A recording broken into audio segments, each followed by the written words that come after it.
there was something I know we both were commenting on earlier today that was in the Nation. Yes, it's called "Why I Just Quit DSA," and it's by one Maurice Isserman, who's been a DSA member forever and ever and ever. That's since since I don't know, before Michael Harrington's hair went gray. And they just had to quit because DSA loves Hamas. Yeah, I mean, I to me, it's like, I mean, there's been a few things like this now. Harold Meyerson, I believe, also in the American Prospect, and to me, like, I'm sorry that they feel that way, but I'm not convinced remotely. And to me, it looks an awful lot like what happened in the UK with Jeremy Corbyn. Which is like, first of all, like, you put that the picture up, and it's like decolonization is not a metaphor.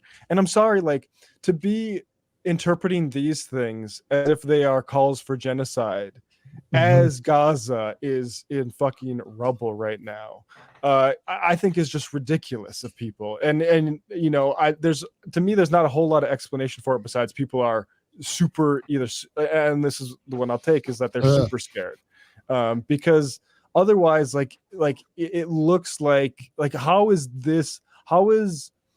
disciplining the manners of people, or of activists at this moment your priority on the left? It seems crazy to me as a point of emphasis. And I don't, like, occasionally you'll see like a professor or something say something that maybe they should have tempered their enthusiasm. Yeah, I mean, look, I think the decolonization tweet was a very stupid tweet, but like, it's also and like, I don't even have a problem with like taking a minute to say so, but like, it's not it's also the case that nobody who says things like that exercises the tiniest amount of power in the world, certainly not over this situation.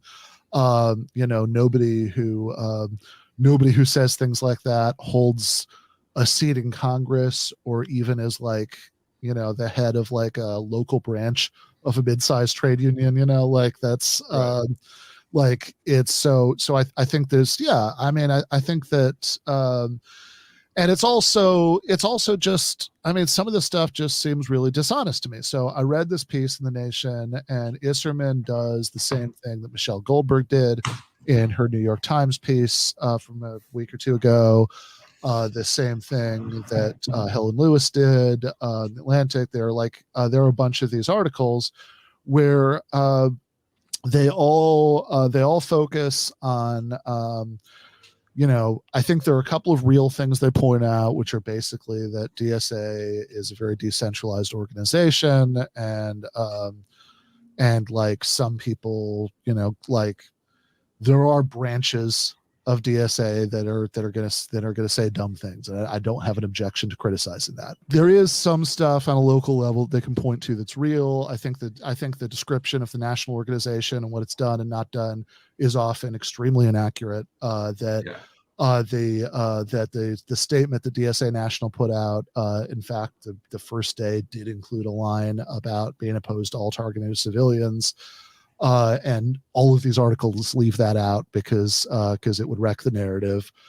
They all hyper focus on DSA in New York City promoting this rally that I mean, I think it was a correct decision to protest that day because like the bombings had already started that day, but they have but I think that like promoting a rally that was organized by a bunch of like PSL people you can't trust not to say dumb shit like this.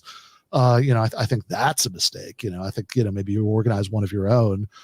But they also all leave out DSA, the New York City, the next day being like, okay, that was a mistake. Here's what we think about this. We're against killing civilians. So they all leave this out. They leave out the fact that every single elected official who's affiliated with DSA has, even though most of them are actually really good on this, advocating a ceasefire, etc. But they've all condemned, Hamas killing civilians. Right. So I think that the narrative is just extremely inaccurate. But that's, it's hard for me to interpret this as anything but like at a time of extreme, like at a time of extreme red baiting, a time when a lot of mainstream Democrats and a lot of people in the mainstream media are using this as a sort of chance to redraw the lines in a way that leaves the socialist left out in the wilderness.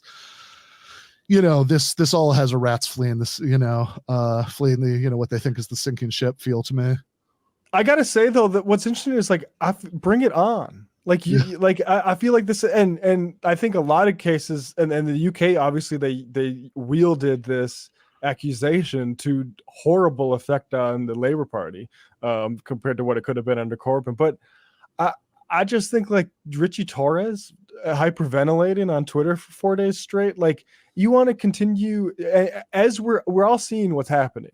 Right, like, and we can, regardless of like one specific bombing, things are getting bombed and people are dying and casualties are going up. We're already like over half the casualties, civilian casualties of the Russian invasion was what I looked at. Maybe someone can fact check me, but I believe it's about like 11,000, like 5,000 rough numbers. But like, and that's just in like a couple weeks, and so it's like, yeah, you can continue to try to scold us over this, but to me, it's like, what are you standing for then? Like, what are you going to do? Like, I'm just like not in. Like, are you going to reform some sort of like squishy on Zionism socialist party? Like, good, do it. Because honestly, I'll feel even better about where my money's going, which is to DSA every month. No, totally. I don't want them to be squishy on that. I think one thing. I guess. To present the squish side of it. No, I'm kidding. I agree with you guys. I think that especially for the op-eds, there's a lot of dishonest shit in there, or just not true. That should have been fact checked about, DSA promoting or supporting Hamas's violence and stuff. That was bullshit. I had an earnest conversation with a Jewish woman who left DSA and JVP right after this stuff happened, and I think she was earnest. I think though that I guess what I'm saying is, and then the other thing I want to say is like when DSA was promoting the rally, I'll be honest, I was like, oh shit, that's kind of soon. I was like, I was a little fucked up about there being a terrorist attack in Israel for one day, and then I was a little like, whoa, there could be a backlash there, and then there was, right? Now for me, it was a very, very easy transition from, oh, I'm not so sure about that, to, oh, damn, some people said some really stupid shit. That's bad for DSA, to like, okay, but there's a fucking emergency going on in Gaza, and we gotta focus on that. As fucked up as I was for a little bit about what happened in Israel, right? Because it wasn't a pretty picture, you know what I mean? So I feel like if you earnestly, like people who earnestly left DSA, Jews, it's just so emotional. I think people are traumatized too, which is it's not super rational thinking. So I'm just saying, like, I invite you to come back when you've maybe, process some of this stuff. But I don't think that DSA, I think it's improper. Like people are using this in, I think, like you alluded to, Ben, very opportunistic ways. And it's a potential, and we can't let what happened, or we see as such a cynical ploy, like what happened in the Labour Party, to happen here, right? So use this as a wedge issue. The vast majority of people in DSA are not people who are like, I think it was awesome that civilians died. These are fringe elements. So I think that if you left because of that, you should come back and organize with us. If it was an earnest response, I think those people are out there, even though I think there are people who are earnest. I think that I think when you get to the point where you're publishing stuff like this, the person I took to is not publishing. You're leaving out key information that would totally change the picture that you're painting. That's different. But it's like, look, I'm sure there are absolutely people who honestly have that reaction. I agree with everything. But they don't need, sorry to cut in, but they do not need to hear from Meyerson or the DSA guy. The last person they need to hear from is that, they're all, what they need to hear is somebody that's willing to tell them the fucking truth. And otherwise, again, what you were treating to this sort of we're seeing how unconvincing the Israel propaganda is now. I think those people, they're there's a difference because we have a lot of people in our audience Majority Report, like, because Sam's been on, like, it would have like bristled at being called anti-Zionist maybe until like the past few years. We have a part of our audience that really was upset with Emma and I, because we did the first 2 days, Monday and Tuesday after the attacks. And I think we were pretty measured, very measured, frankly. Yeah. But there were some people that were going on Instagram being like, Sam should fire you. And then Sam comes back, and it turns out that he's actually not. There's no separation between what we were saying.